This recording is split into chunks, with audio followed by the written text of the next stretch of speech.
আপনারা সবাই জানেন যে যে হাসিটি আমি বলেছিলাম যখন মামলাটা করি তার আগেই ফেসবুকে যখন প্রথম স্ট্যাটাসটি আমি দিয়েছিলাম তখন বলেছিলাম যে আমার সর্বোচ্চ মেধা এবং শ্রম অধ্যবসায় দিয়ে আলগী এবং হামিরদী ইউনিয়ন পরিষদকে ভাঙ্গা উপজেলার সাথে ফেরত আনার জন্য সর্বোচ্চ চেষ্টা চালিয়ে যাব।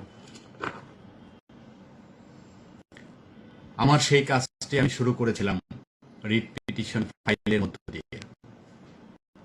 ফাইলিং প্রক্রিয়ার সময় আমার এই রিট পিটিশনের উদ্যোগের সাথে অনেকেই সংযুক্ত হয়েছিলেন। তার মধ্যে অন্যতম একজন হচ্ছেন আমাদের হরিপুর ৪ সংসদীয় আসনে বিএনপি মনোনীত প্রার্থী মোহাম্মদ শহীদুল ইসলাম বাবু ভাই।